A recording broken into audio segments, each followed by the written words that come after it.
My God! Ano ka ba naman, Aaron? Right in front of my parents, nagpapakita ka ng ugali mo? Hindi ba pwede magpanggap ka lang muna na may modo ka? Ano ba naman? Hindi ko in-expect na pati parents ko ay magagawa mong bastusin sa harap ng mga bisita namin. Hindi mo ba naiisip ang sasabihin ng ibang tao? Na bakit ako nag-asawa ng isang lalaki na walang galang sa mga magulang ko?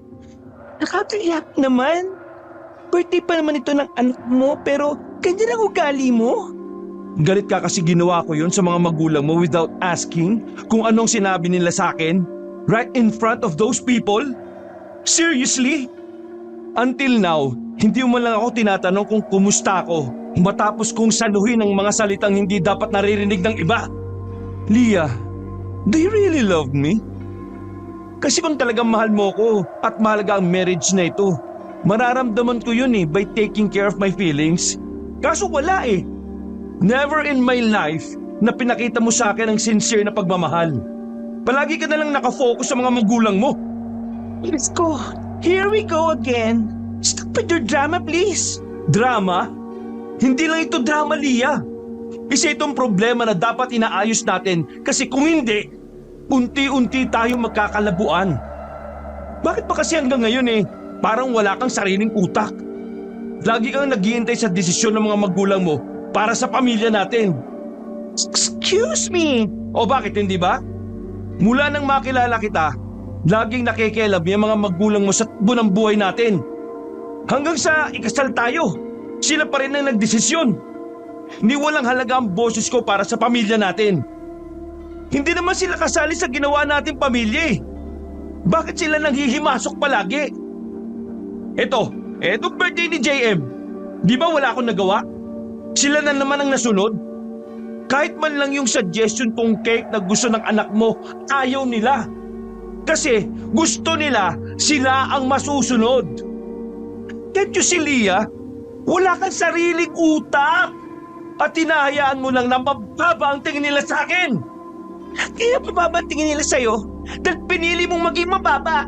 Hindi ka nagtapos ng pag-aaral tapos inanakan mo ko. Wala kang trabaho.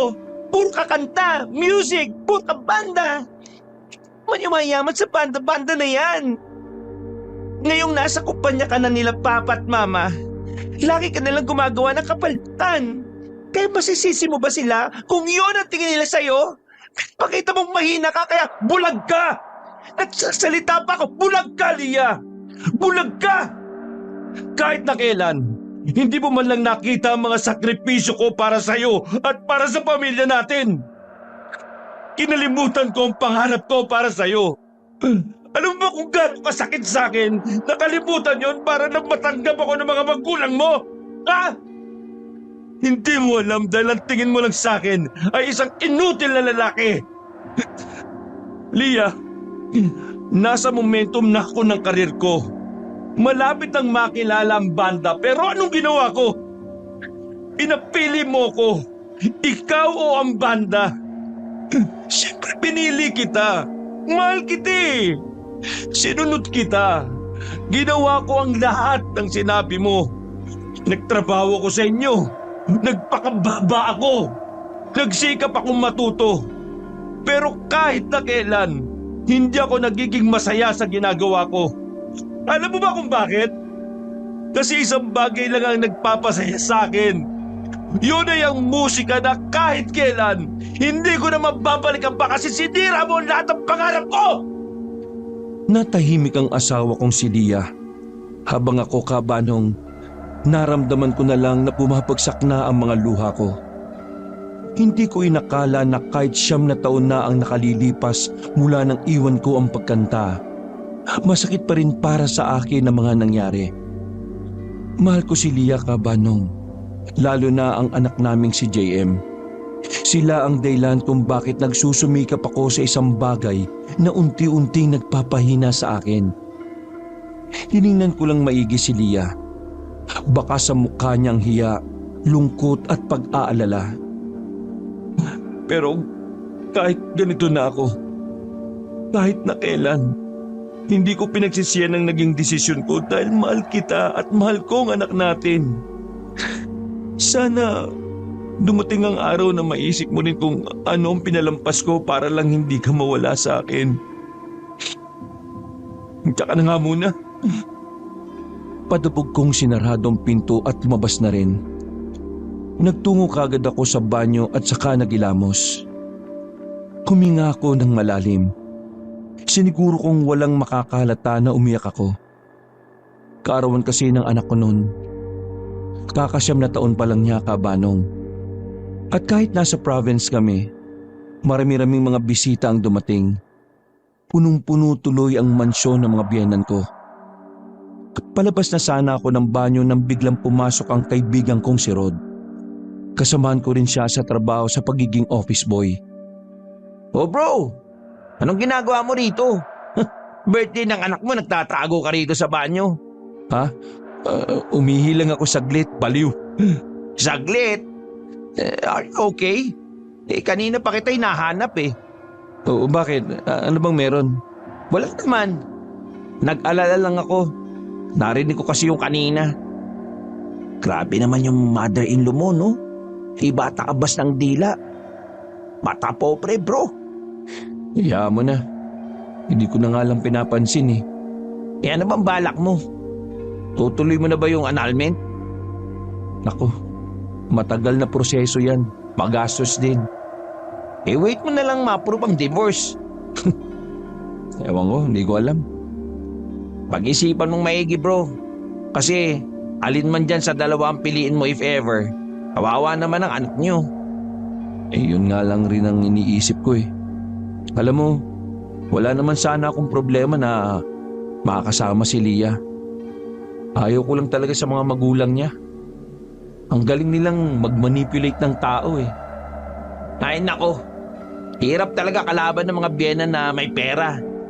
Believe nga ako sa'yo eh. Kinakaya mo eh. Dapat kayanin. Para na lang din sa anak ko. Tara na nga, balik na tayo sa party. Matapos naming mag-usap ni Rod sa banyo, nakihalubilo na rin ako sa ilan pang bisita. Makalipas lang ang halos 1 oras, nilapitan na ako ng anak ko. Kinukulit na niya akong umuwi dahil inaantok na.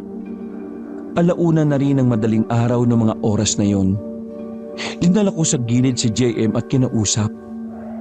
Where's your mom? Nagsabi ka na ba sa kanya?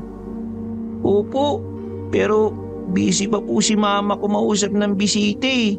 Si lola at lolo naman busy din. Okay, sige. Kung talagang inaantok ka na uuwi na tayo, okay? Kakausapin ko lang yung mami mo para alam niya. Tumango lang siya at pinaupo ko na lang sa gilid. Naawa ko nun sa anak ko, Kabanong. Siya ang may birthday, pero lahat ng bisitang dumating ay puro bisita naman ng biyenang ko. Ang iba naman, mga taga-opisina. Wala man lang bata kahit isa. Kaya naman, hindi ko magawang sisihin si JM kung mabagot siya at antukin na lang. Pinuntahan ko si Leah, pero gaya ng sabi ng anak ko, abalang-abala siya sa pakikipag-usap. Hindi niya rin ako pinansin kahit na sumenyas ako sa kanya. Kaya naman, naisipan ko na lang na iuwi si JM nang hindi nagpapaalam sa kanila.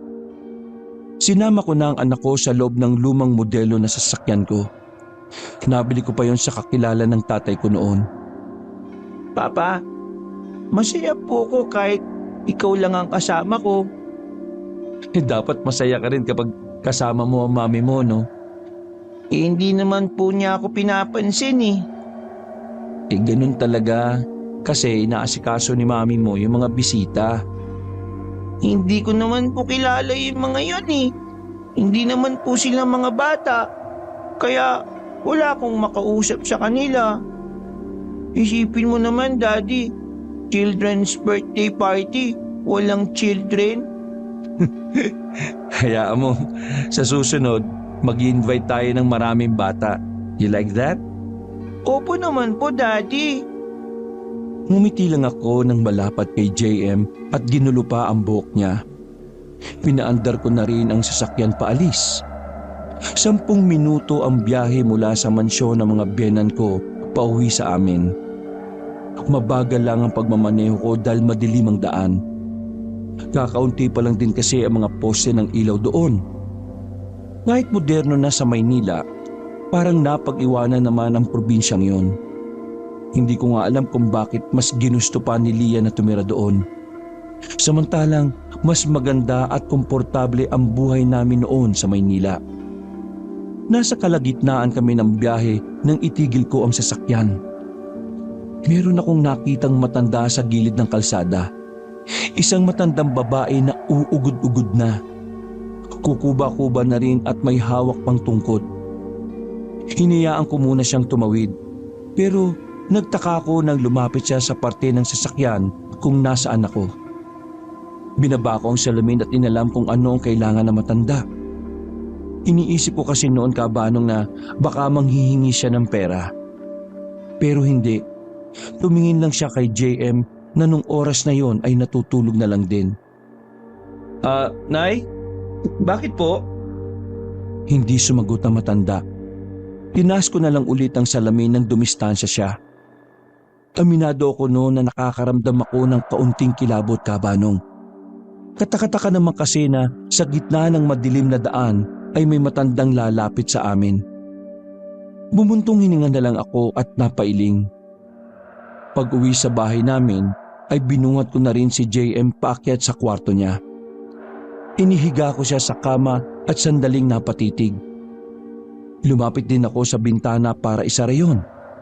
Pero nagulat ako nang makita ko ang matanda sa labas ng gate namin.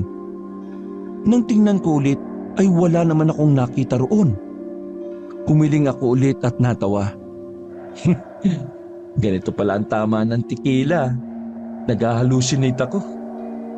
Sinara ko na lamang ang bintana at saka iniwan ko na rin si JM doon. Ako naman ay tumambay muna saglit at humiga sa sofa. Hindi ko inakala na dadalawin ako ng antok.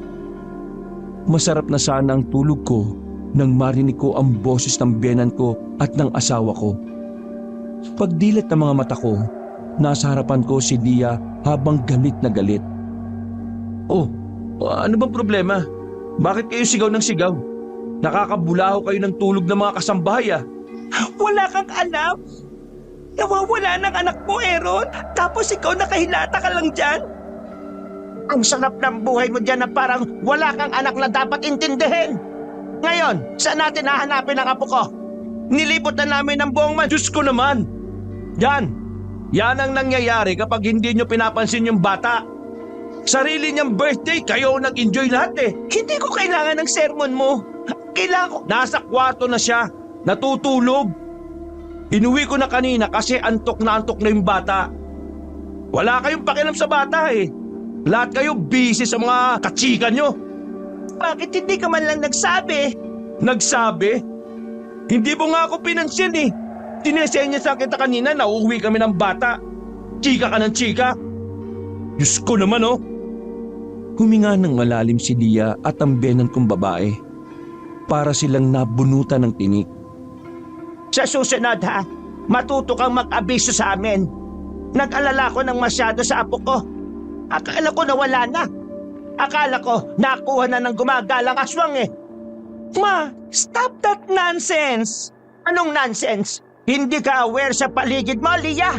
May aswang sa probinsya natin na nangunguha ng bata. Kaya para hindi mabiktima ang anak mo, huwag mong iwan sa ama. Doon mo sa amin iwan niya si JM. Kahit na maraming pera at talagang masasabi kong mayaman, talagang paniwalain pa rin ang biyenan kong babae sa mga urban legends. Lalo na sa mga aswang.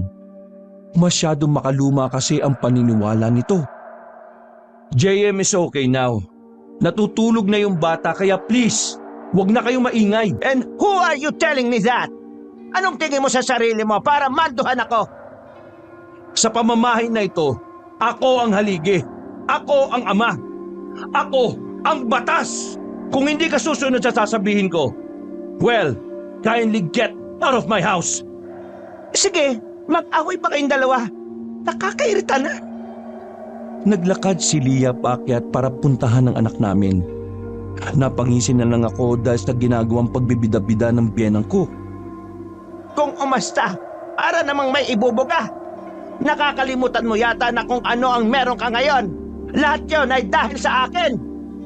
Pinagsikapan ko ang lahat ng meron ako. Wala akong utang na loob sa'yo kahit na kailan. Mama! Tiningnan niya ako mula ulo hanggang paa, Kabanong. Hinuhusgahan niya ang buong pagkatao ko. Doon ko napagtanto na kahit marami na siyang pera, wala pa rin siyang class. Walang kaklas-klas. Anong sabi mo? Ang sabi ko po, mag-iingat po kayo sa pag-uwi at baka matangay kayo ng aswang na sinasabi nyo. Mukha pa naman kayong expensive. Pilit ng ngiti lamang ang pinakita ko sa kanya. Nang umalis na ang biyenan kong babae, Kabanong, ay sinundan ko rin si Lia sa taas. Naabutan ko siyang kinukumutan ng anak namin. Agad siyang lumabas. Dumiretso siya sa kwarto namin. Akala ko matutulog na kami pero nagbunga nga pa talaga. Pinag-alala mo lahat ng tao sa mansyon kanina. Alam bang may isang bisita na kinontak pa lahat ng kilala niyang pulis just to find our son? Nako, daldal mo naman. Inaantok na ako. Nagsabi ko man lang sana sa kahit na sino ron, diba? Para alam namin kung nasaan si JM. Hindi yung kanyan. Okay, hindi ako nagsabi. My fault. So, pwede na ba tayo matulog? Humiga na ako sa kama. Inakala ko na tatahimik na siya, pero meron pa siyang sinabi na di ko nagustuhan. Masyado nagmamarunong, akala mo naman alam ang lahat. Ikaw nga na alam ang lahat eh. Walang nagawa kapag nanay na nagsasalita eh. Huwag mo ako papakitaan ng yabang mo kung hindi mo kayang palagan yung nanay mo. Sa akin ka lang matapang eh. Kasi puppet ka ng magulang mo. Please, ako may magulang na gumagabay sa akin. Hoy, correction lang Hindi ka ginagabayan, Dia. Minamanipulate ka. Nagsaklob na lang ako ng kumot at nagtakip ng unan sa tenga para hindi na marinig ang sinasabi niya. Sa palagian naming pagtatalo, sanay naman ako sa boses niya. Pero minsan talaga, nakakairita na. Nakaidlip na lang ako sa kakasalita niya. Nagising ako ng mga dakong 4:00 na ng madaling araw. Kinakalabit ako ng kinakalabit ni Lia. Nung una, akala ko nagyayaya lang. Pero bumangon na ako nang marinig kong may sinabi siyang matandang babae. Visit ka talaga lalaki ka. Ang hirap mong gisingin. Tumingin ka sa bintana. There's an old lady na nakatingin sa bintana ng anak natin. Sumilip ako sa labas ng bintana namin para alamin kung totoo ang sinasabi niya. Nakita ko ang sinasabi niya matanda at pamilyar yun sa akin. Malakas ang kutob ko na yun din na matandang nakita ko sa daan. Hindi ko na lang sinabi kay Lia dahil alam kong ako na naman ang sisisihin niya. Sino naman yung matandang yan? Hindi ko nga alam eh. Go ask her. Nagmamadali akong lumabas ng silid namin at bumaba ng sala. Kumuha ako ng kutsilyo at nilagay ko sa tagiliran ko. Naisip ko kasi na baka bukod sa matanda, may mga kasama pa ito. Unang pumasok sa utak ko, modus yun ng mga magnanakaw. Pagbukas ko ng gate namin, biglang nawala ang matanda. Hinanap ko sa kaliwat kanan pero wala akong nakita. Nakapagtataka na sa bilis ng pangyayari, bigla na lang siyang naglaho. Oh, nasaan na? Kakausap mo? Nakasunod na pala sa akin si Lia, kaya hindi niya na rin nakita kung saan naglakad ang matanda. Ewan ko, hindi ko alam. Bigla na lang nawala eh. Nandyan lang yun. Hindi pwedeng mawala kagad yung matandang yun. O tumawag na lang kaya tayo ng pulis. Wag na. Mamaya guni-guni lang natin yon. Pa, serious issue ito. Tumawag ka kung gusto mo. Basta ako, sasamahan ko na lang si JM sa kwarto niya. Hindi ko na pinakinggan pa ang mga sinasabi niya. Pumunta na lang ako sa silid ng anak namin. Mahimbing na ang tulog ni JM ng mga oras na yon. Pagkahawak ko kay JM, naramdaman ko na kakaiba ang init ng katawan niya. Kaya naman, kinuha ko kagad ang thermometer. May lagnat si JM. May lagnat? Sige na, mag-init ka ng tubig.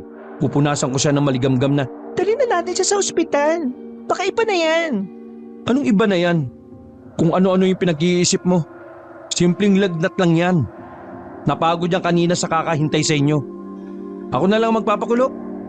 Katanga ka pa dyan. Hindi ko na hinintay pa si Lia na kumilos.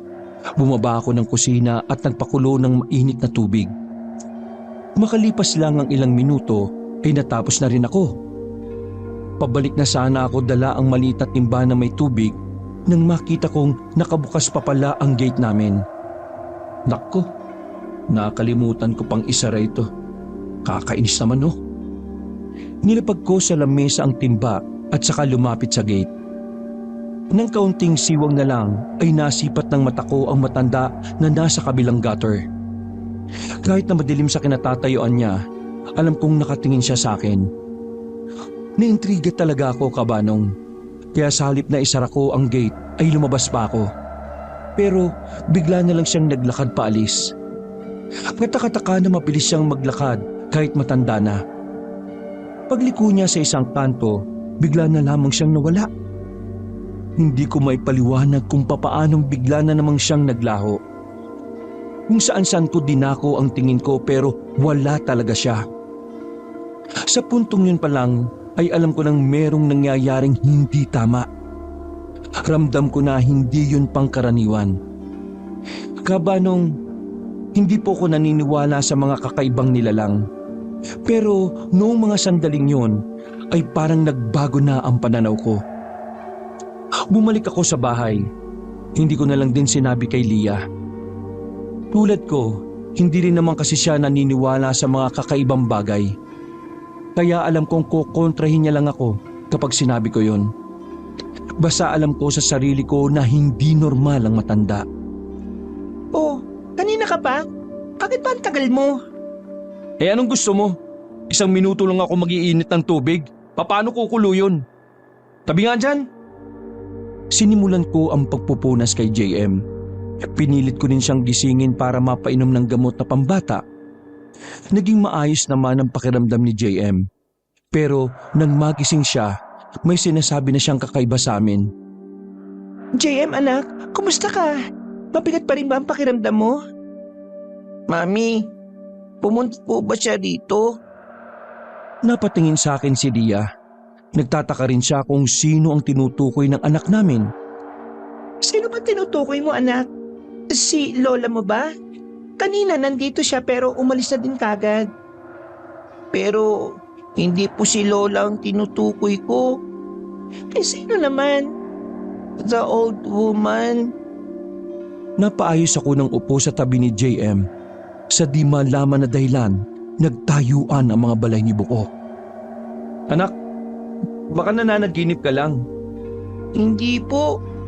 Parang narinig ko po kasi siya eh. Nasa tapat po ng bahay natin. Agad akong napatayo at sumilip sa bintana ni JM. Pero wala naman akong nakita sa labas. Hindi na bumalik pa ang matanda. Oh anak, wala naman ah. Anak, alam mo kasi ang mga bata, kapag galing sa sakit, minsan nagkakaroon sila ng hallucination.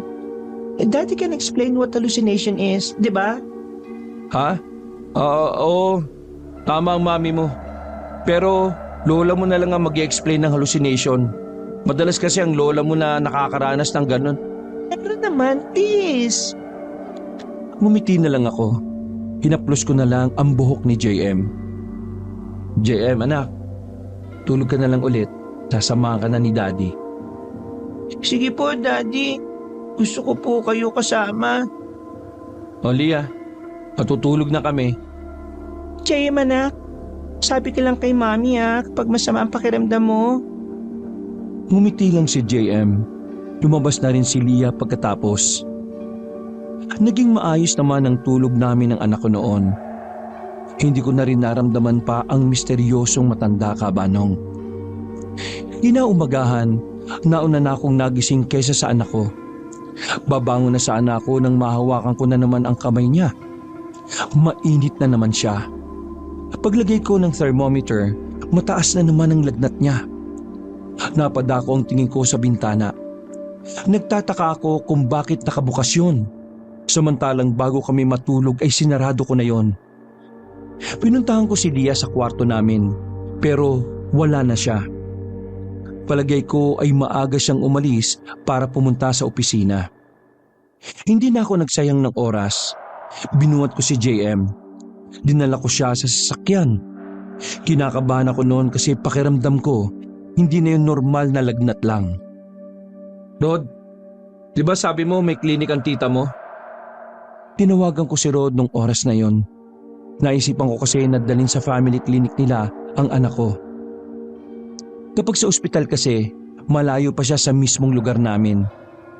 Pataas na kasi ng pataas ang lagnat ni JM. O bakit? Ano bang nangyari sa'yo? Hindi ako. Si JM, mataas ang lagnat.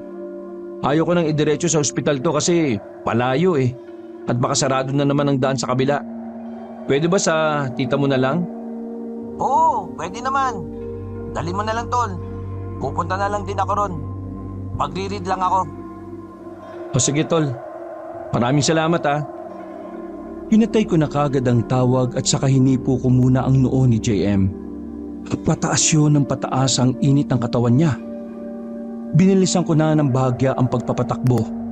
Kaya ilang minuto lang ay nakarating na kagad kami. Pinasok ko agad si JM sa loob at nandun din naman ang tita ni Rod, kaya inasikaso kami kaagad. Nasa gilid lang kaming dalawa ni Rod nung oras na yon habang nag-uusap. Napagod yata ang anak mo kagabi. Pero huwag ka mag-alala. Magaling naman na doktor yan si tita. Siguro nga, pero pre, kagabi, may sinasabing kakaiba itong anak ko eh. Anong kakaiba? May sinasabi siyang may matanda raw na pumunta sa bahay. Akala ko nga yung biyenan kong si Raulo yung tinutukoy niya eh. Pero hindi eh. Iba ang pagkakalarawan niya. Baka naman nag-hallucinate lang siya dahil sa taas ng lagnat. Normal naman sa bata yun, di ba? Oo nga. Ang kaso, ito pa ah. Kagabi rin, may nakikita kami ni Lia sa tapat ng bahay namin na matanda. At yung matandang yon, nakatingin sa mismong bintana ni JM. Hindi namin kilala yung matandang yun pre. At ito pa pala, naalala ko, yung matandang yun din, yun yung nakita ko nung pauwi kami nung gabi. Nadaanan ko at hinintuan ko pa nga eh, kasi akala ko mamamalimos. Pero hindi, tumingin lang sa loob. Pagkasabi kong yun ay parang nataranta si Rod. Hinila niya ako palabas ng klinik. Oh, bakit ba? Totoo ba yan sinasabi mo, pre? Mukha ba akong gumagawa ng kwento? Kasi kung totoo yan sinasabi mo, baka yan yung matandang kwento-kwento sa kabilang barangay na aswang. Ha? Aswang? Oo, pre. Hindi mo ba alam yung haka-haka sa kabilang barangay? Meron daw matanda ro na ang target ay mga bata. Ang sabi pa nila, nagmamasid daw yung matandang yun sa mga lugar-lugar. Teka. Parang may sinabing ganyan yung biyenan kong baliw eh. Yun nga yung bro. Pero aswang ba talaga yun? Anong pruweba? Sa ngayon, wala pa ako nababalitaan na may nakapagpatunay na. Pero pre, naniniwala kasi ako sa lola ko na taga-kabilang barangay eh. Kasi dating nakatira sa Capiz yun. Maraming alam sa aswang yun, pre. Kung totoo nga yung aswang na yan, anong dapat gawin ko sa anak ko? Feeling ko yung matandang yun yung dahilan eh, kung bakit siya may sakit ngayon.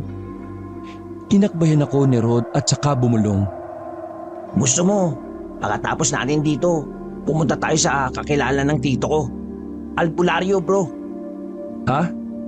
Okay ba yan? Baka naman mapanod dyan yung anak ko ha. Hindi bro, legit to. Dito nagpagumot yung tito ko dati. Anong gagawin natin dun?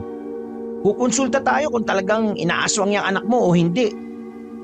Sandali akong hindi ng salita. Pinag-isipan kong maigi ang gagawin kong desisyon. Alam ko kasi na anumang mangyari sa anak ko, ako na naman ang malilintikan kay Lia. Pero sa nakikita ko kay JM, naawa ko sa kanya nun. Wala pang isang araw na nilalagnat siya pero namayat na siya ng bahagya. O sige, subukan natin para sa anak ko. Hindi naman nagtagal ang check-up ni JM sa klinik. Pinagpahinga lang siya saglit at pinainom ng gamot. Kahit na papaano ay naging maayos na rin naman ang kalagayan niya. Pero hindi pa rin ako nakampante lalo na kapag naaalala ko ang misteryosong matanda. Dakong hapon, bumiyahe na rin kami ni Rod. Pareho kaming hindi na muna pumasok. Wala na akong pakialam noon kung paulit-ulit na tumatawag si Leah sa akin. Ang iniisip ko lang ay kung ano ba talaga ang nangyayari sa anak ko. Nakarating kami sa isang barangay na halos kalahating oras din ang biyahe. Malayo-layo na yon sa amin. Mas liblib ang barangay na yon kumpara sa amin. Kinarga ko si JM at saka lumapit na rin kami sa matandang lalaki na nagsisibak sa bakuran. Napangiti ito nang makilala si Rod. Rod, napasyal ka yata. Oh, ano ito? Magpapatawas? Mang Kiko, ito po kasing anak ng kaibigan ko. Nilalagnat eh. Hinala namin baka inaaswang. Nanlaki ang mata ng albularyo nang marinig ang sinabi ni Rod. Agad na kami pinapasok sa loob at pinaupo sa maayos na upuan. Lalaki, anong nangyari? Pwede mo bang ikwento sa akin? Huminga ko ng malalim at sinabi sa kanya ang mga nangyari mula noong makita namin ang matanda. Katapos noon ay umalis siya sandali at kumuha ng mga kagamitan. May pinatong siyang maliit na planggana sa lamesa. Nagsindi rin siya ng kandilang itim. Nagsindi siya ng tawas. Ipapatak na sana niya ang kandila sa tubig nang biglang magising si JM. Nagtataka siya sa mga nakikita niya. Pero kalmado naman siya at hindi natataranta. Papa, nasaan po tayo? Anak, nandito tayo sa albularyo para malaman kung bakit ka may sakit. Papa, nakita ko po ulit yung matanda sa kwarto ko po kaninang madaling araw eh. Nagkatinginan ako at si Rod. Kita rin ang pagtataka sa mukha ng albularyo na si Mang Kiko. Anak, anong sinabi mo? Papa, nakita ko siya talaga. Ang sabi niya, sumama raw ako sa kanya. Magsasalita pa sana ako pero bigla nang nagsalita ang albularyo. Iho, may gagawin lang ako ha. Pero hindi naman ito masakit. Ayos lang ba sa'yo? Tumango lang si JM. Kinuha naman ni Mang Kiko ang kaliwang kamay niya. Tinusok yun ng karayom ni Mang Kiko at saka pinatak ang dugo sa tubig. Sinunod nito ang pagpatak ng kandila. Tahimik lang kaming nag-aabang sa kung anuman ang mangyayari sa tubig. Maghintay labang tayo ng 5 minuto. Lalabas ang resulta. Habang naghihintay tayo, kakausapin ko muna ang anak mo. Iho, bukod sa matanda, ano pang nakikita mo? Matanda rin po, pero nakakatakot po ang itsura niya. Sa panaginip ko po nakita ko yung nakakatakot. Pero po yung matanda na isa, nakita ko po sa bahay. Pumasok nga po siya sa bintana habang natutulog kami ni Papa eh. Nagtayuan ang mga balahibo ko nang marinig ang sinabi ng anak ko. Tumama ang hinala kung nakapasok nga ang matandang yon sa silid niya. Lalaki, kailangan mong ilayo sa lugar ninyo ang batang ito. Nakatingin lang ang albularyo sa planggana. Nanlalaki ang mga mata. Tingnan niyo ang resulta. Sumilip kami sa tubig. Naghugis parang tao na may sungay ang pinatak na kandila. Tapos sa gilid naman, mayroong imahe rin ng parang bata. Sa oras na yon, kabanong, napayakap na lamang ako sa anak ko. Kinikilabutan ako. Hindi naman talaga ako naniniwala sa mga ganoong klase ng bagay. Pero noong mga oras talaga na yon, parang tuluyan na talagang nagbago ang pananaw ko. Napalunok na lang ako ng laway dahil sa kaba. Inaaswang ang anak mo, lalaki.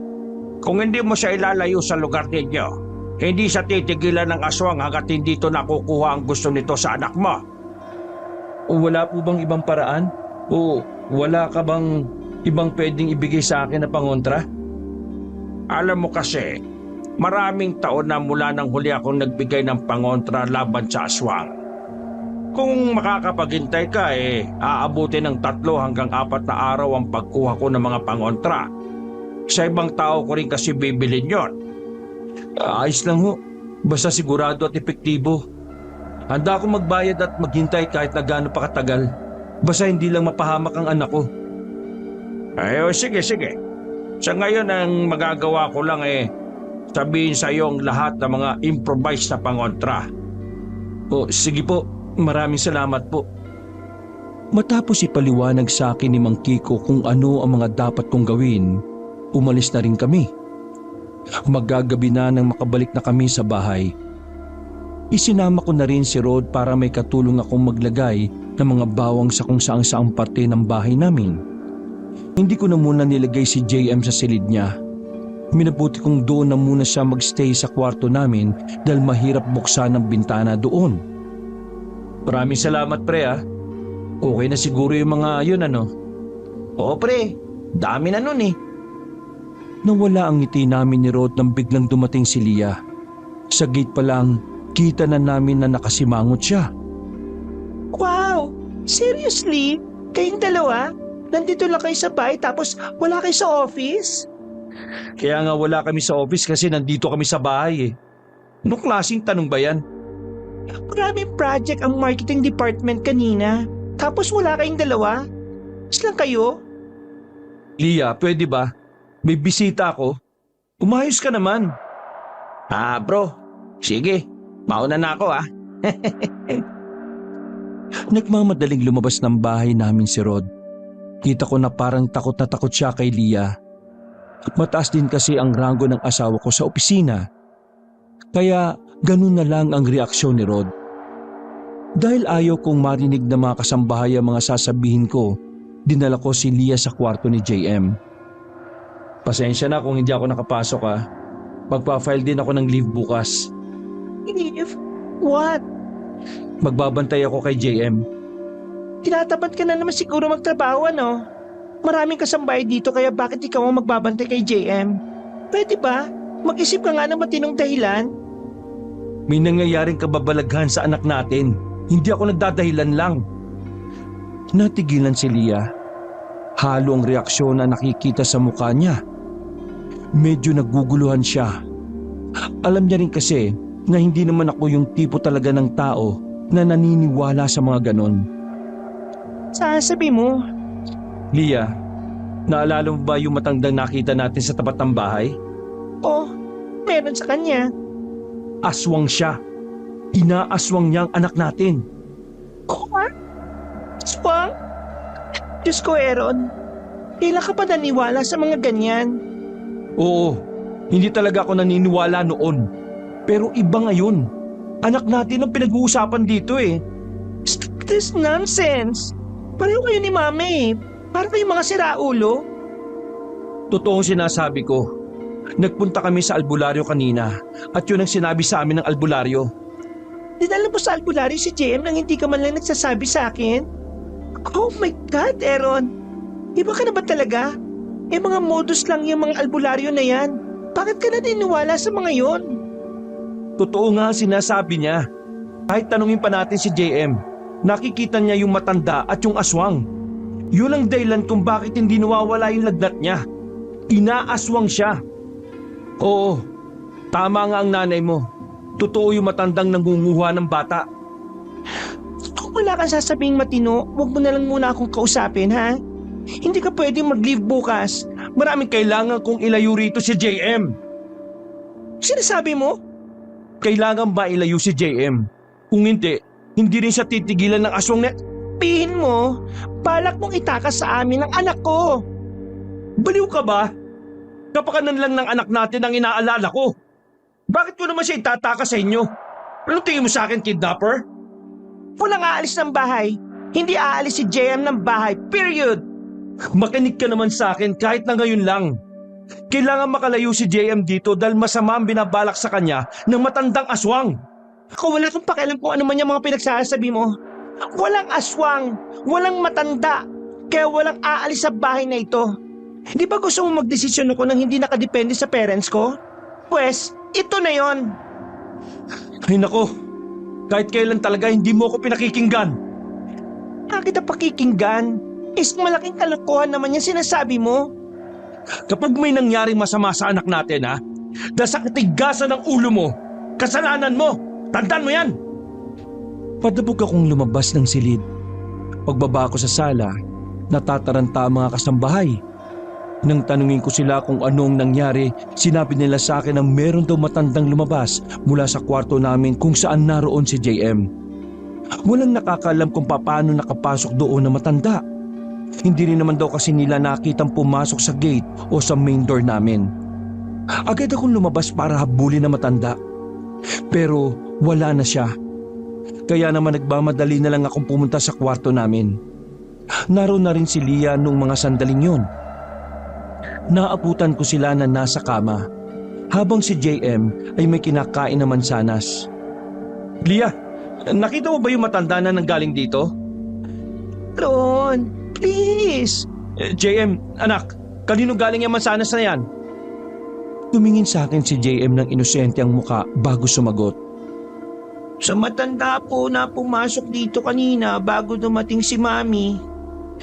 Maging si Lia ay nanlaki ang mga mata. Hinagaw ko naman kagad ang mansanas na nung sandaling yon ay halos nasa kalahati na. Di ba sinabihan na kita noon na huwag kang tatanggap ng pagkain na galing sa hindi mo kilala? Medyo mataas na ang boses ko noon kaya agad kong kinontra si Lia. Nagkasagutan na naman kami. Pasisigawan ng anak natin? Hindi ko siya sinisigawan. Nilalakasan ko lang ang boses ko. Iyon, huwag mo nang sisigawan si JM ha. Kasi ginawa mo yan, irereklamo na kita. Huminga na lang ako ng malalim para kumalma. Binalikan ko ng atensyon si JM nang mahimasmasan na rin ako. Anak, pasensya ka na. Sigurado ka bang pumasok dito yung matanda? At saka galing tong mansanas? Opo, ang sabi niya pa nga sa akin, magiging kakaiba raw ako kapag kinain ko yung mansanas. JM, ayaw ko nang gumagawa ng kwento ha. Hindi siya gumagawa ng kwento. Bakit ba ayaw mong makinig ha? Daddy, Mami, wag na po kayo mag-away. Ang sabi kasi ng matanda, kapag daw nag-aaway ang magulang, lalapitan ng masasamang elemento ang anak. Oh, kita mo na? Buti pa ang anak mo marunong umintindi. Halika nga rito anak. Dadaling kita ulit sa albularyo. Masama ang kutob ko. Ay Aaron, sa ospital mo dalhin ang anak mo. Bakit doon sa albularyo? Huwag ka nang makialam kung hindi ka makikisama. Wala kang alam sa pag-aalaga ng bata kaya manahimik ka dyan. Binuhat ko si JM. Pagbaba namin sa sala, nakita ko roon ang salot kong biyenan. Nagtataka kung bakit nagmamadali ako at natataranta. Humarang siya sa daraanan ko. Akala ng biyenan ko ilalayo ko sa kanila si JM. Saan mo naman dadalhin ang apo ko? Sa halip na makipagtalo ko sa kanya, sinabi ko na lang ang totoong nangyayari. Inaaswang si JM. Kailangan ko siyang dalhin sa albularyo. Kaya pakiusap. Ma, ilalayo niya si JM. Inaaswang daw ang apo ko eh. Gumagawa lang ng dahilan yan, Ma. Sumama ka kung ayaw mong maniwala. Wisit ka. Nagulat silang dalawa sa sinabi ko. Sobrang inis na kasi ako noong mga sandaling yon. Hinila ko si Lia papasok sa sasakyan. Bigla ring sumama ang biyenang ko pero hinayaan ko na lang. Wala na akong sinayang na pagkakataon kabanong. Pinandar ko na kagad ang sasakyan. Mabilis ang pagpapatakbo ko kaya nakarating din naman kami kaagad. Mabuti na lang, naabutan pa rin namin si Mang Kiko. Dali-dali akong pumasok sa bakuran habang karga si JM. Mang Kiko, tulungan niyo po ako. Skit, kakakita lang natin kanina.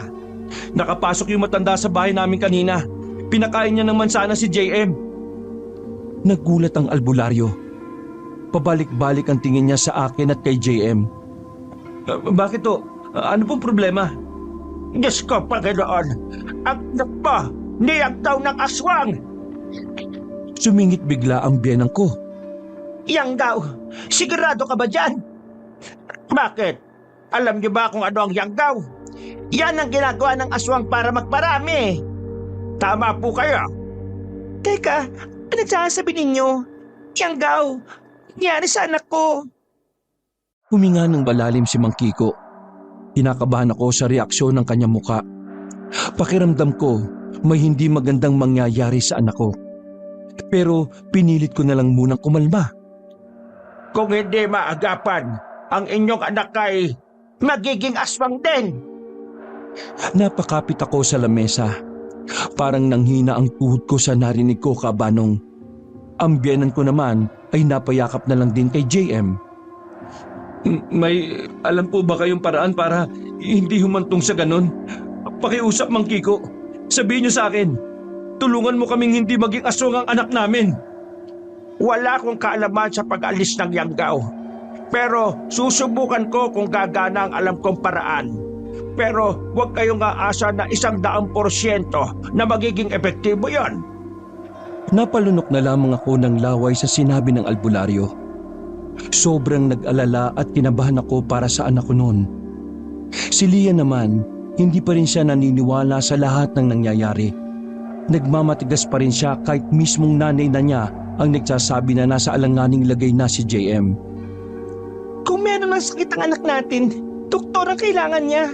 Hindi albularyo. Please lang, itigil niyo na ito. Mrs., may mga bagay na hindi kayang gawin ng isang doktor. Isa na roon ay ang Yanggaw na dulot ng mga aswang. Kung dadalhin natin ang anak ninyo sa ospital, mas lalo na itong malalagay sa alanganin. Mas mapapabilis ang pagiging aswang ng bata.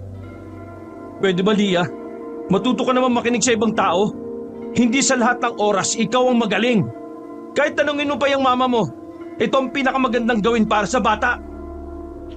Tumingin si Lia sa biyenan ko. Hindi siya nito kinakampihan. Sa unang pagkakataon, pakiramdam ko ay ako ang pinakikinggan ng nanay niya. Lia, ito ang tamang gawin para kay JM. Wala kang alam sa mga aswang, kaya makinig ka na lang sa nakakaalam, pwede ba? Hindi naman kita pinalaking tanga. Hindi nga ako tanga para maniwala sa sinasabi nitong taong to. Mali ko ba dyan kung modus lang yan? Marami nang manluloko ngayon. Hindi ako papayag sa gagawin ninyo. Dadalhin ko sa doktor ang anak ko. Wala kayong magagawa. Subukan niyo kumontra. Sasabihin ko sa mga pulis na ginagawa niyo eksperimento ang anak ko. Ay naku naman, umiral na naman yung feeling magaling na ugali mo eh. Lia naman, kapakanan ng anak natin ang nakasalalay rito. Makinig ka naman sa akin kahit na ngayon lang. Saka lang ako makikinig sa'yo kapag may matino ka ng ginagawa sa buhay mo. Wala kaming nagawa ng biyenang ko nang kunin niya si JM sa akin. Nakipag-agawan din siya sa akin sa susi. Pero sa huli ay nakuha niya rin. Bumuntong hininga na lamang ako, Kabanong. Kahabol pa sana ako pero hindi niya ako pinasakay kahit nasasakyan ko naman yon. Kasama kong naiwan ng biyenan ko na kung makatingin na naman ay para kong hinuhusgahan. Kung nag-aral ka sana ng maayos at hindi ka puro banda-banda at kanta-kanta, di sana may authority ka sa asawa mo. Ang kaso wala. Kaya hindi ka pinakikinggan ng asawa mo kasi ang baba mo sa paningin niya. Alam niyo ba kung bakit ganun ang tingin niya sa akin? Kasi nilason niyo ang utot niya. Ngumisi ako sa kanya. Naiinis siya sa akin. Pero si Mang Kiko na lamang ang pinagtuunan ko. Mang Kiko, pahingi na lang po ako ng contact number ninyo. Tatawag na lang ako kapag nagkausap na kami ni Mrs. Tumango lang si Mang Kiko sa akin. Bago ko umalis, tiningnan ko paanong nakakaloko ang biyenan ko. Sandali, paano pala ako makakauwi? Mayaman ka naman, di ba? Titawagan mo yung driver mo, magpasundo ka dito. Naglakad na ako paalis at pinabayaan ko na siya roon. Alam ko naman kung saan ang sakayan kaya nakabiyahe kagad ako. Pagka-uwi ko sa amin, hindi ko inabutan si Lia at JM sa bahay. Palagay ko, dinerecho niya na sa ospital ang bata. Habang wala pa sila, lumabas ako ng bahay namin at naglakad-lakad. Nagbabakasakali lang ako na baka makita ko yung misteryosang babae. Dahil medyo liblib sa lugar namin, kakaunti lang ang mga bahay na nadaanan ko. Karamihan pa gawa sa kahoy. Yung bang parang pamprobinsya talaga ang tema ng bahay. Ay nako, bakit ba kasi dito pa kami tumira? Sira ulo kasi talaga tong biyenang ko eh. Nang mapagtanto kong malabo ko nang makita ang matanda, naglakad na lang ako pabalik sa amin. Sakto naman na pagdating ko ay nakauwi na rin ang mag-ina ko. Nakatulog na si JM na mga sandaling yon. Agad kong kinausap si Lia. At kagaya ng inaasahan ko, hindi pa rin siya nakikinig sa akin. Sa halip, mas pinilit niya pa rin na isang malaking kalokohan ang pagpapatingin sa albularyo. Nasa kwarto na kami nang kunin ko ang 2 kong unan. Sa silid ako ni JM matutulog para kahit na papaano ay mabantayan ko siya. Oh, saan ka pupunta? Sasama ko matulog si JM. Babantayan ko siya. Hindi kasi ako kagaya ng ibang magulang dyan eh. Saka lang nagkakaroon ng concern sa anak kapag may nangyayari ng hindi maganda. Ikaw ba pinariringgan mo? Eh sino ba nakakarinig? Pilit na tawa lamang ang pinakita ko sa kanya. Nagmamadali akong lumabas ng silid namin at saka nagtungo kay JM. Mahimbing na ang tulog niya noon. Nakabalandra sa kama kaya sa sahig na lamang ako humiga. Sa dami ng nangyari sa araw na iyon ay madali akong dinalaw ng antok. Mababaw lang ang tulog ko noon kahit na antok na ako. Nagising lang ako nang maramdaman kong bumangon si JM. Napabangon din ako. Wala na siya sa kama. Pagtingin ko sa orasan ay 3:00 na pala na madaling araw. Nakaramdam agad ako ng pag-aalala. Kadalasan kasi tuwing babangon si JM para magbanyo, ginigising niya pa kami sa kwarto. Pero iba ang sandaling yon. Bumaba ako sa sala. Wala nang katao-tao. Nakakabingi ang katahimikan. Dumiretso ako sa kusina namin. Nakakarinig kasi ako roon na parang may naghahalungkat. Mga ilang sandali lang, nakita ko si JM na nakaharap sa ref, nakaupo at merong kinakain. JM, anak? Huminto siya sa ginagawa niya at dahan-dahang humarap sa akin. Nagulat ako nang makita ko kung ano ang hawak niya. Isang buong manok na kahit sobrang tigas, pilit niyang kinakain. Dumako ang tingin ko sa mata niya. Namumula yun. Pero nang makilala niya ako, bumalik sa dati ang mata niya. Kinabahan ako ng malala kabanong. Agad na pumasok sa isip ko na baka nangyari na ang sinasabi ng albularyo. Papa, pasensya na po kung hindi po ako nagpaalam. Paggising ko po kanina, nagutom po ako eh. Pero bakit ka kumakain ng hilaw? Ito po ang kinatatakaman ko, Papa. Ang sarap po kahit na hilaw. Hindi na ako nagdalawang isip. Inagaw ko sa kanya ang hilaw na manok at kinuha ko. Dinala ko siya sa lababo para hugasan ang kamay at bibig niya. Takang-taka si JM kung bakit natataranta ako. Papa, mali po ba yung ginawa ko? Anak, hindi ka kakain ng mga pagkain na hilaw, lalo na ang karne. Naiintindihan mo ba ako? Bakit naman po? Iyon po yung sinasabi ng isip ko. Tsaka palagay ko po, yun po talaga ang pagkain para sa akin. Tingnan mo, Papa, para akong lumakas oh. Pinakita niya pa sa akin ang hindi normal na paghaba ng kanyang kuko. Nakita ko pa kung papaano bumalik yun sa normal. Inarga ko na lang si JM. Dadaling ko sana siya sa kwarto niya nang biglang may narinig siyang pusa sa labas. Nagulat ako nang magbago ang itsura niya. Maging ako'y hindi makapaniwala na makikita ko ang anak ko sa ganoong anyo. Persado siyang umalis sa pagkakakarga ko. Gumapang siya papalapit sa pinto.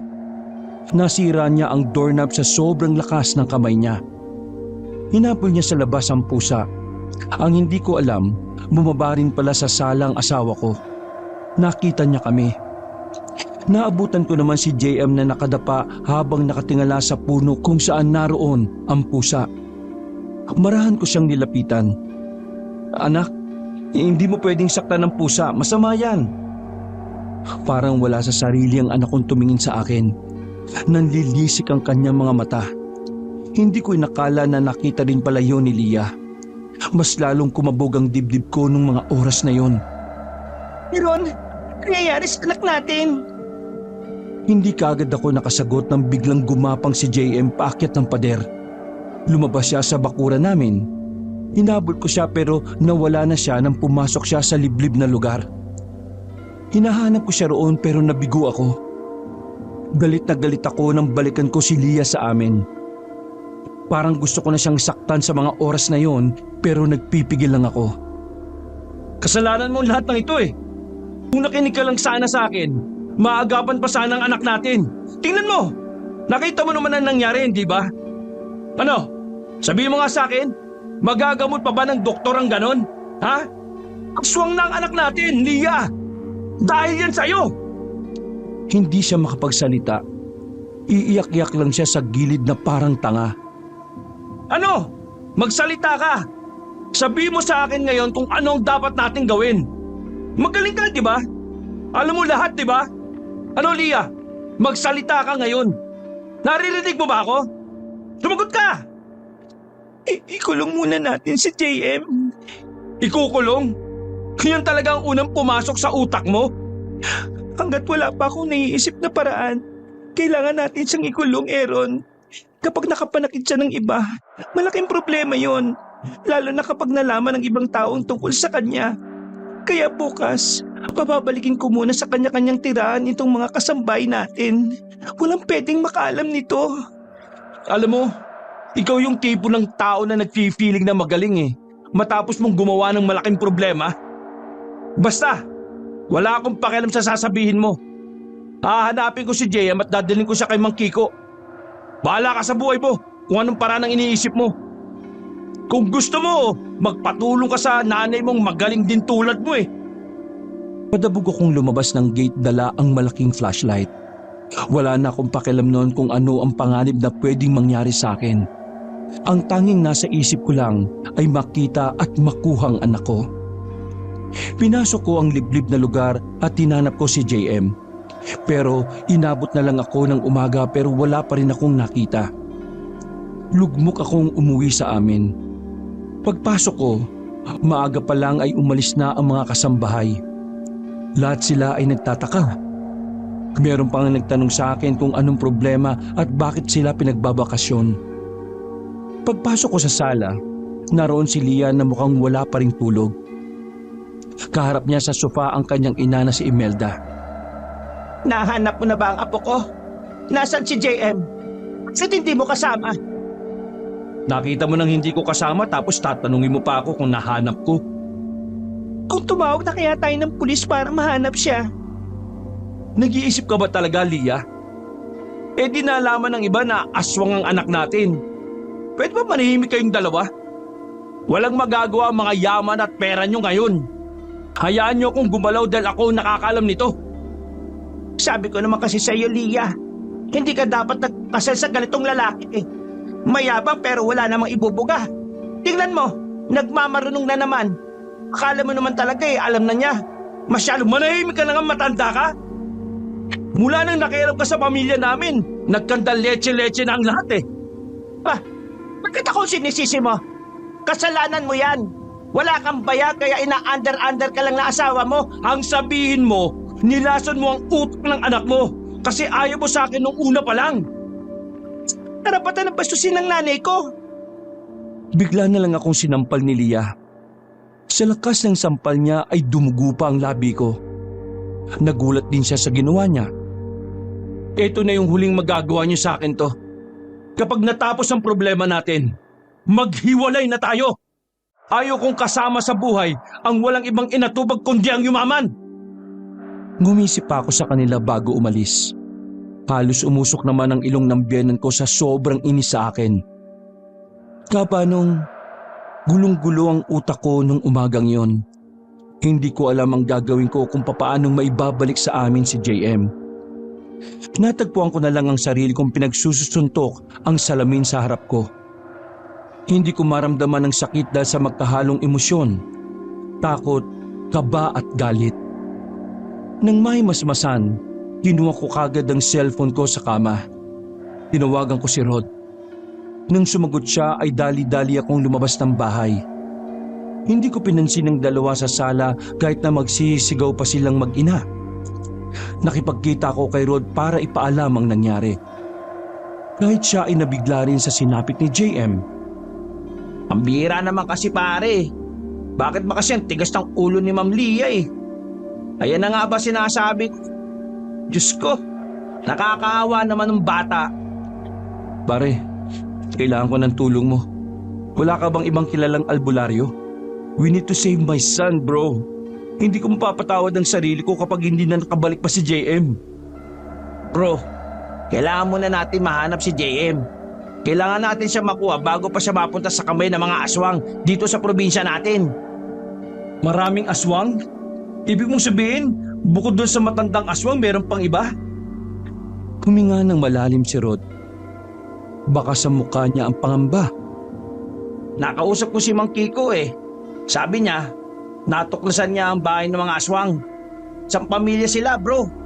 Kaya kailangan natin magmadali. Puntahan natin si Mang Kiko para malaman natin kung ano yung gagawin natin. Wala kong sinayang na pagkakataon.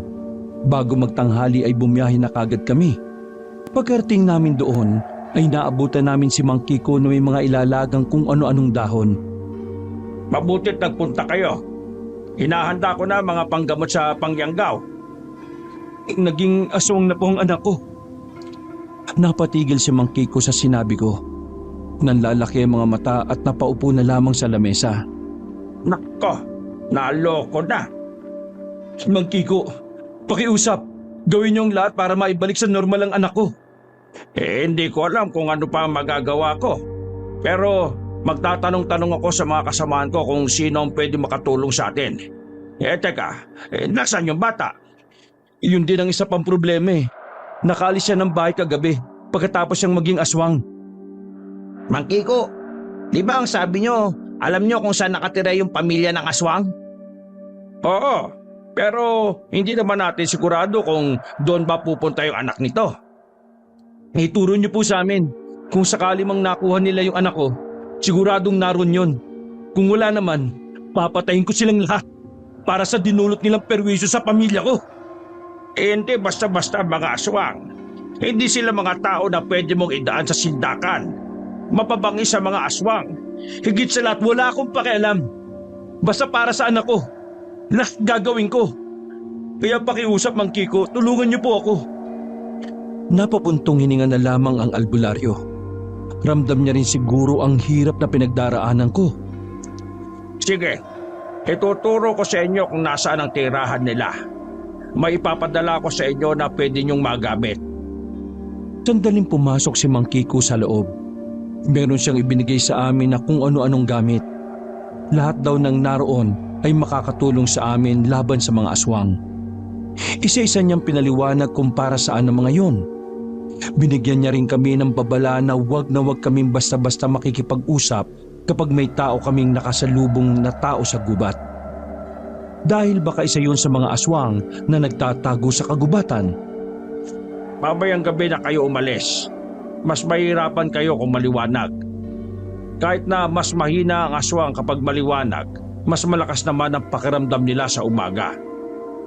Pero paano ang anak ko? Aswang ang anak mo. Hindi nila sasaktan ang anak mo sakaling sila nga ang nakakuha sa kanya. Kapag ganito ring maliwanag, hindi rin sila gaanong lumalabas. Bro, umalis tayo ng 6:00. Pwede na siguro yun. Tumango lang ako bilang tugon. Matapos ang pag-uusap na yon, ay umalis na rin kami. Pansamantala muna akong umuwi sa amin. Si Rod naman ay inihanda na rin ang mga dadalhin niya.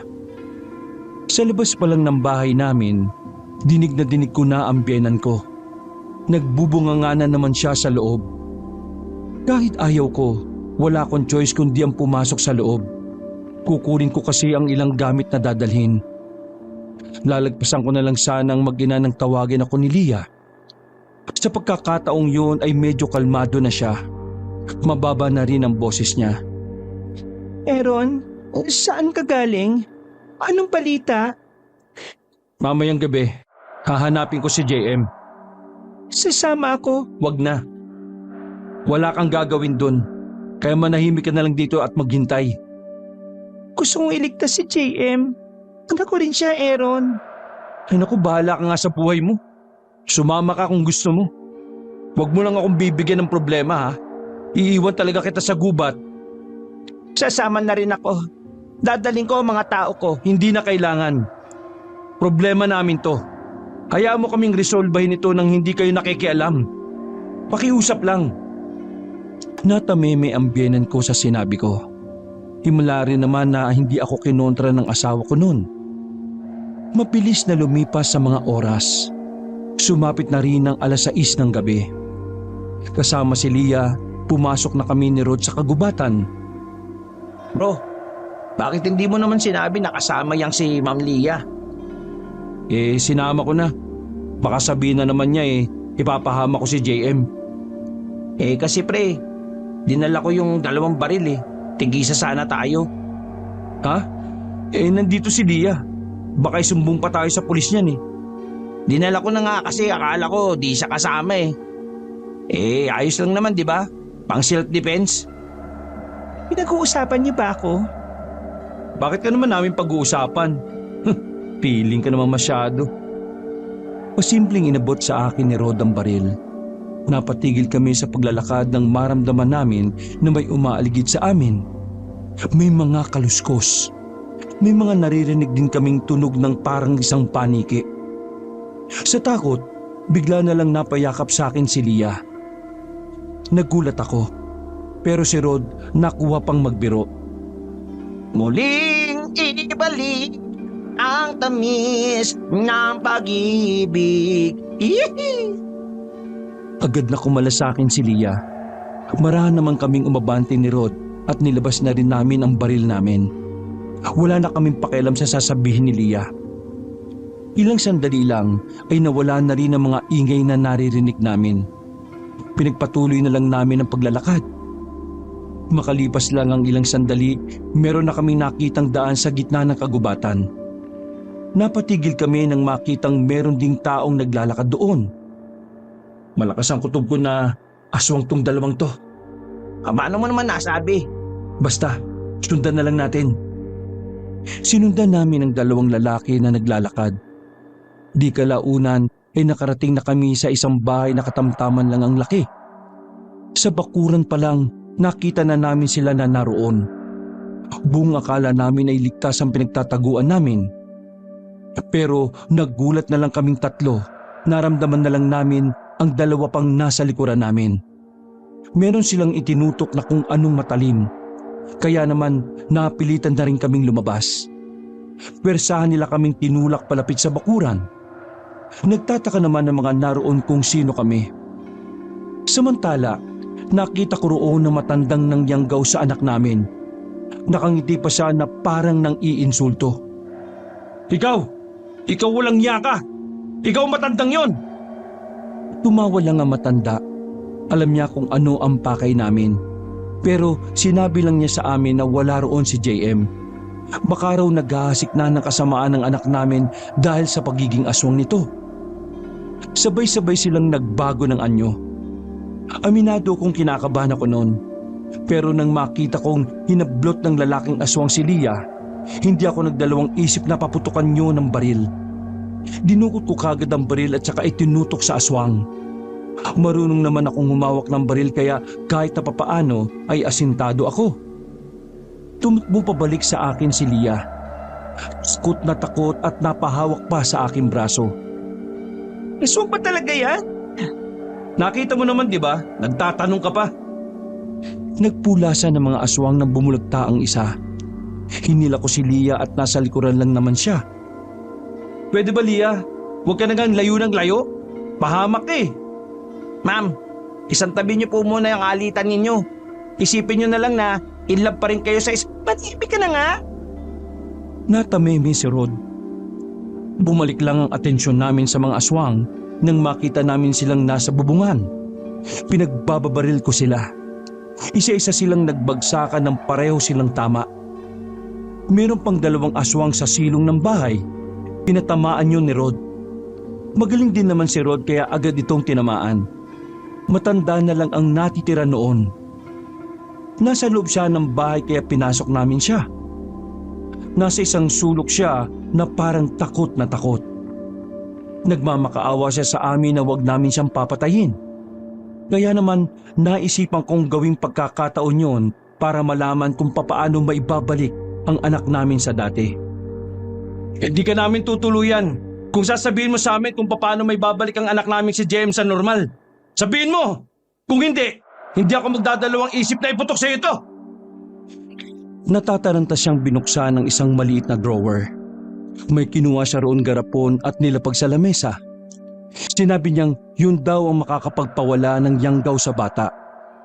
Kaya naman agad kong kinuha ang garapon. Hindi ko alam kung totoong yun nga, pero desperado na ako noon. Siguraduhin mo lang na ito yun, ha? Kasi kung hindi, babalikan kita. Pasasabugin ko ang ulo mo. Iyan lang gamot sa yanggaw. Nagsasabi ako ng totoo.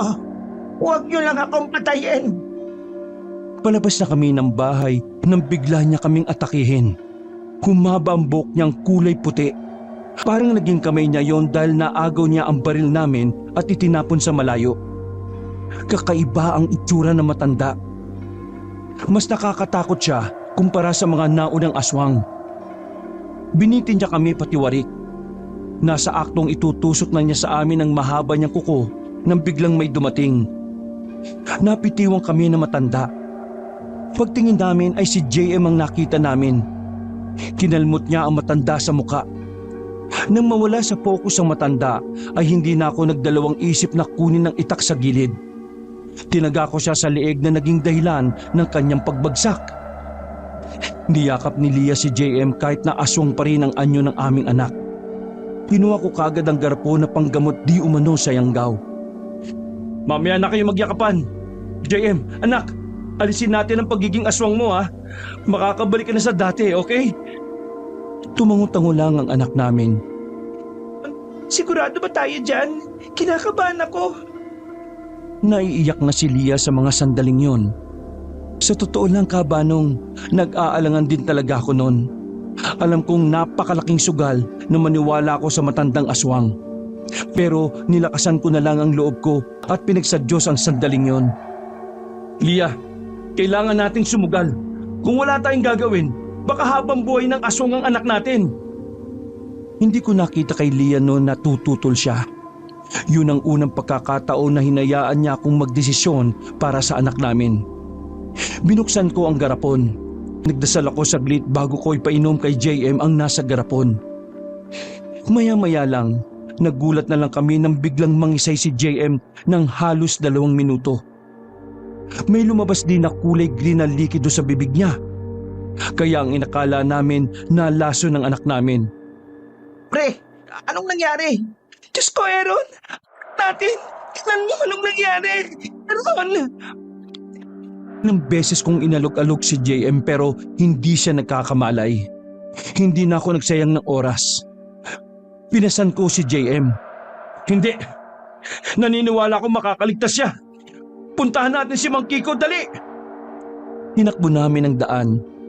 Habang patagal ng patagal, nararamdaman kong unti-unti nang nawawala ang hininga ni JM. Sabi ko sa sarili ko noon, hindi ko mapapatawad ang sarili ko sakaling hindi na magising ang anak ko. Pero puti na lang, nakasalubong namin si Mang Kiko sa daan. Nung oras pala na yun ay susundan niya sana kami. Mang Kiko, ano nangyari sa anak ko? Pinainom ko siya ng likido na pangtanggal ng yanggaw, sabi ng matanda. Diyos ko, akin na ang bata! Inilapag ko ang anak ko sa harapan niya. Inamoy-amoy niya ang bibig ng anak namin. Totoong pang-alis ng yanggaw ang pinainom niyo sa bata. Pero masyadong marami ang napainom mo, kaya ibang reaksyon ng katawan niya. Eh ano pong pwede natin gawin para magising siya? Hayaan niyo lang siyang sumuka. Wala namang masamang nangyari sa kanya. Normal lang ito. Pero nagtataka ako, bakit niya binigay sa inyo ang gamot?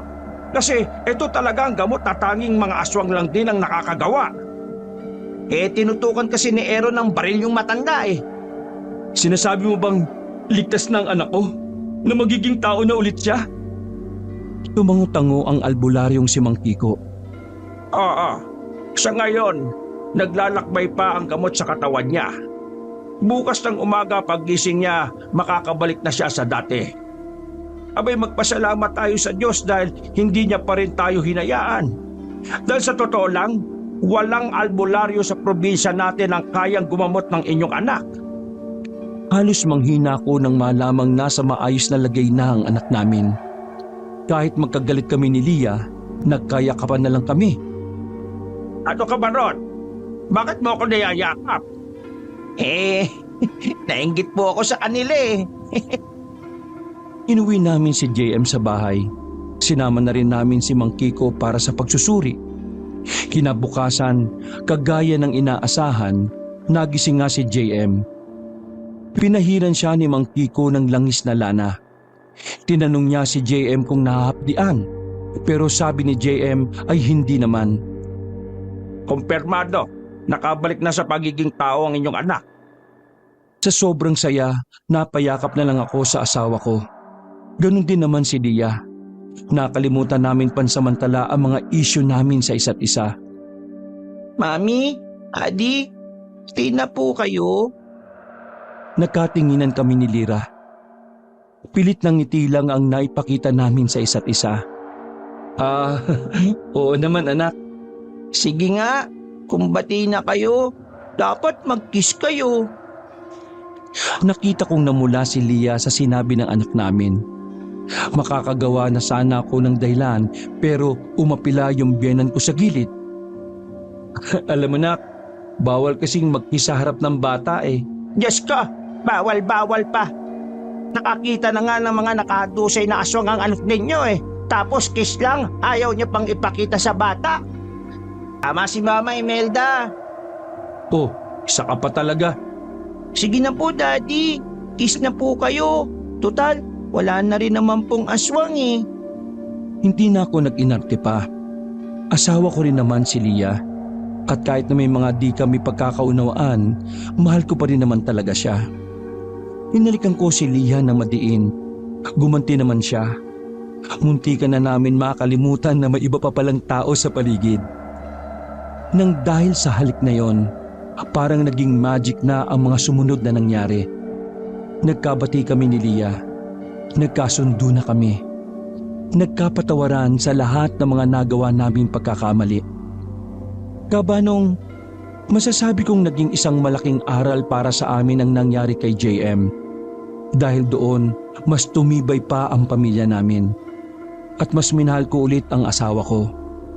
May napagtatalunan pa rin naman kami ngayon, pero hindi natatapos ang gabi na hindi ito naaayos. Sa mga nagtatanong tungkol sa kinaiinisang kumbyenan, nakikialam pa rin naman siya, pero hindi na sa mga desisyon naming mag-asawa. Nakikialam lang siya kapag alam niyang hindi na namin kaya ang problema. Natuto na rin kasi siya. Siguro dahil na rin lagi ko siyang pinagsasabihan noon.